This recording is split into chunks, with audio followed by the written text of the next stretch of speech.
Mungkin pas lo lagi nonton video ini mestinya lo tuh lagi nyelesain hal lain ya? Gak apa-apa, lanjutin dulu aja nontonnya. Soalnya kali ini kita mau bahas masalah kita semua. Procrastination, suka nunda-nunda kerjaan. Hubungannya sama mentoknya ide-ide lo alias creative block. Dan gimana cara ngatasinnya pakai trik-trik dari orang-orang kreatif ini.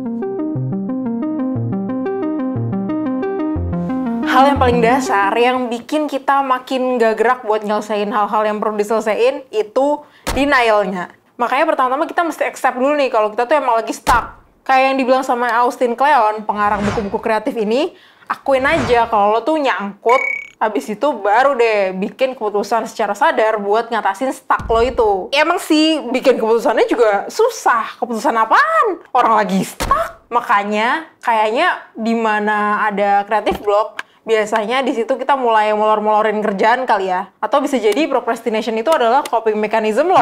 Karena terlalu takut buat nge-execute ide yang ada. Nah, karena creative block sama procrastination nih saudaraan, kayaknya kita bisa nih solve mereka pakai cara-cara yang mirip. Trik nulis buat dapetin inspirasi dilakuin sama Frida Kahlo di 10 tahun terakhir hidupnya. Kalau ngomongin Frida Kahlo, rasanya cerita hidupnya tuh terdokumentasikan lengkap banget ya. Kejadian-kejadian hidupnya dia lukis. Perasaan-perasaannya dia tulis. Diari Frida Kahlo ini isinya tulisan-tulisan sama gambar-gambar. Selain buat wadah nampung emosi-emosi jiwanya dia ke Diego Rivera di open relationship mereka, diarinya ini juga suka dia lihat-lihat kalau lagi stuck dan butuh ide-ide buat bikin karya. Diarinya Frida Kahlo tuh sampai dibikin buku loh. Bahkan ada semacam aktivitas online gitu namanya 20 Days with Frida. Menarik banget. Selain Frida Kahlo, penulis Raditya Dika pernah cerita juga kalau dia itu tipikal orang yang suka bawa-bawa note kecil gitu kemana-mana. Dia bakal nulisin langsung ide yang sekelebatan lewat di otaknya dia. Trik nulis ini tuh menurut gue bisa bantu kita-kita yang lagi stuck dengan 3 cara. Yang pertama, dengan ngelihat ke masa lalu. Ngecek apa yang udah pernah lo tulis, kayak si Frida. Yang kedua, dengan be present. Nyatet kayak si Raditya Dika atau enggak lo bisa numpahin apa yang bikin isi kepala lo tuh ruwet dan ngerapiin isinya di tulisan. Ini suka disebut juga dengan teknik yang namanya brain dumping. Yang ketiga, ini tuh buat plan ahead. Ngelis rencana ke depannya tuh pengen kayak gimana. Possibilities yang bisa lo lakuin tuh ada apa aja. Ini tuh mungkin metodenya kayak Batman kali ya, suka ngerancang-rancang masa depan gitu, bikin-bikin taktik. Sampai sini, kalau lo udah nulis, biasanya udah lumayan lah. Biasanya lo tuh nggak bakal stuck-stuck banget. Kalau ngelihat Yoko Ono berkarya, itu tuh dia tuh kayaknya bisa bebas banget gitu. I just wanted to clear there. In general, approach dia ke seni juga udah eksperimental dari awal sih. Apalagi pas dia ketemu creative block. Yoko Ono nih ngelihat seni bukan cuma masalah visual bagus-bagusan aja. Menurut Yoko Ono tuh mesti dicari tahu konsepnya tuh apa, ide apa yang mau disampaikan. Dia tuh pakai banyak medium berbeda dari mulai performance, film, musik, sculpture, instalasi, fotografi, bahkan dia nulis juga. Buat Yoko Ono, goalnya tuh semua sama, buat nyampein pesan kalau seni itu bagian dari kehidupan. Tapi cara dia nggak biasa. Instead of nunjukin bagusnya seni, dia bikinin sebuah experience biar viewers bisa jadi bagian dari seninya dia. Kalau kata Yoko Ono, buat dapetin ide baru, ya lo tuh mesti buang ide-ide yang lama. Udah gitu lo mesti eksperimen, dan bereksperimen. Selain Yoko Ono, kalau lo ingat cerita Chiharu Shiota, dia juga banyak ngelakuin eksperimen. Pas lagi capek-capeknya ngelukis, dia nyoba seni performance sambil nyari material-material juga yang dia pengen explore. Sampai akhirnya dia tuh bisa jadi kayak sekarang kan, bikin karya-karya dari benang-benang. Oke, tapi gue paham nih, sebagian orang mungkin gak semudah itu buat punya motivasi, resources, buat ngelakuin hal-hal yang bener-bener beda dari yang biasanya mereka lakuin. Kalau lo salah satunya, berarti trik berikutnya bisa lo pakai nih. Trik buat keluar dari creative block dan nunda-nunda kerjaan yang ini, gue jamin siapa aja bisa ikutin. Soalnya ini sebenarnya hal-hal yang lo sehari-hari lakuin buat maintain kehidupan sebagai manusia. Dari mulai mandi, makan, nyuci piring, boker, bengong, sambil OTW. Pokoknya semua hal yang lo lakuin gak pakai mikir deh. Nah, ternyata hal kecil ini malahan bisa datengin inspirasi yang gede. Newton contohnya dapat ide teori gravitasi pas lagi bengong ngelihat apel jatuh. Teori relativitas Einstein juga idenya nggak didapetin dari ngendon berbulan-bulan di lab. Jadi ceritanya tuh si Einstein lagi OTW balik ke rumah, naik tram gitu kan dia, ngelewatin jam gede di pusat kota. Tiba-tiba dia kepikiran, ini kalau tramnya ngebut, sengebut-ngebutnya, jarum jam ini pasti bakal kelihatan kayak nge-freeze gitu. Padahal kan jarum jamnya sebenarnya gerak normal ya. Terus gara-gara ide simple pas bengong itu, beberapa minggu kemudian makalah tentang teori relativitasnya Einstein berhasil selesai.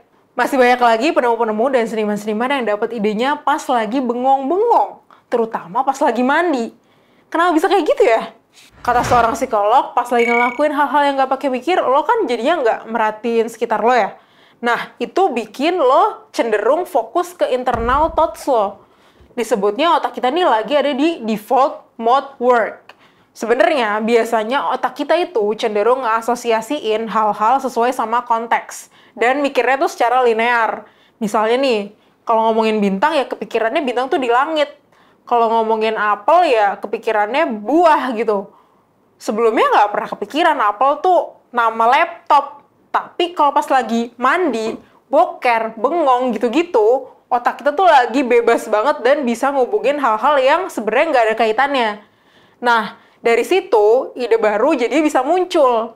Penulis Neil Gaiman juga setuju nih kalau lagi writer's block, kata dia yang paling enak tuh sebenarnya istirahat dulu aja, lakuin hal-hal yang lain dulu, misalnya kayak berkebun kayak jalan-jalan santai kayak. Nah, tapi kalau kedengerannya kayak malah makin nunda-nunda ya. Ya emang, tapi kita ngelakuinnya tuh intentional dan bukan buat menghindar dari hal-hal yang kita kerjain itu.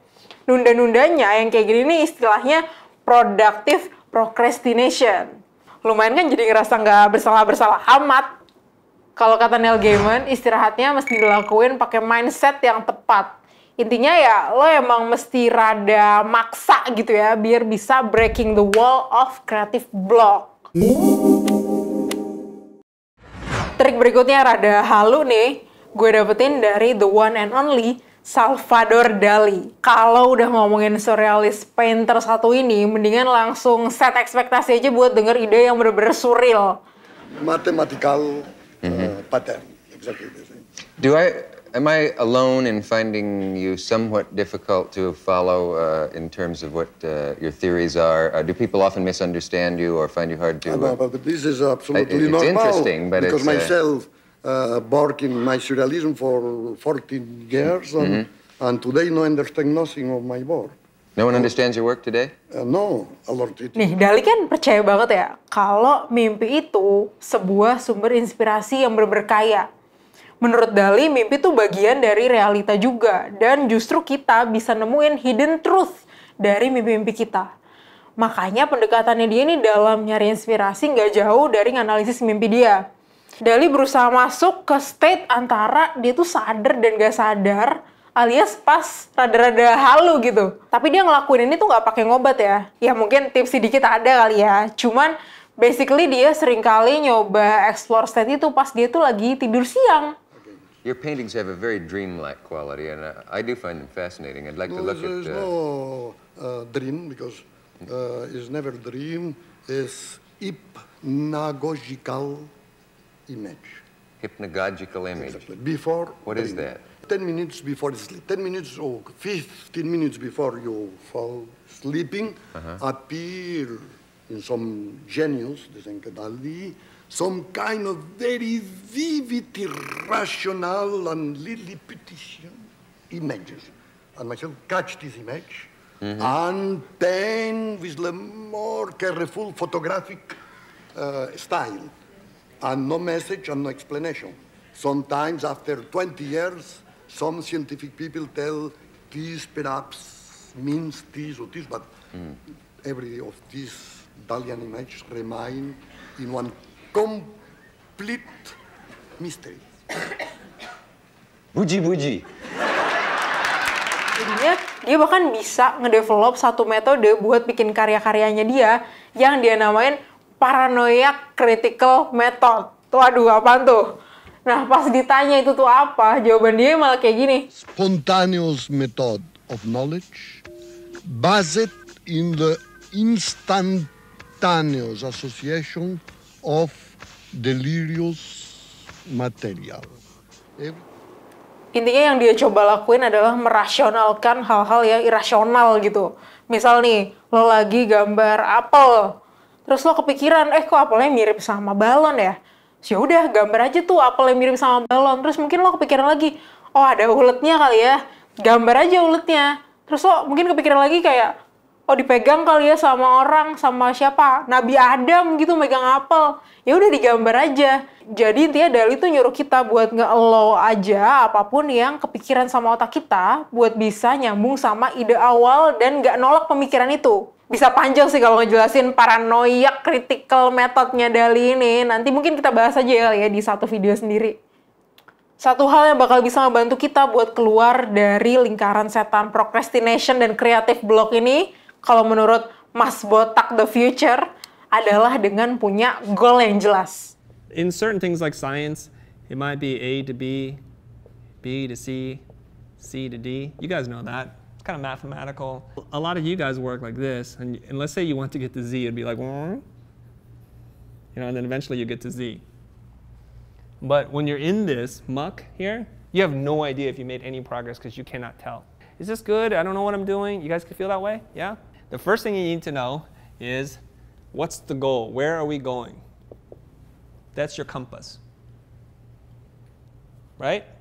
So let's say now I know that I'm heading due east. If this is north, that would be east. I need to go due east some point. That helps out a lot. Are you clear about the goal? Let's talk about the goal first. What was the goal?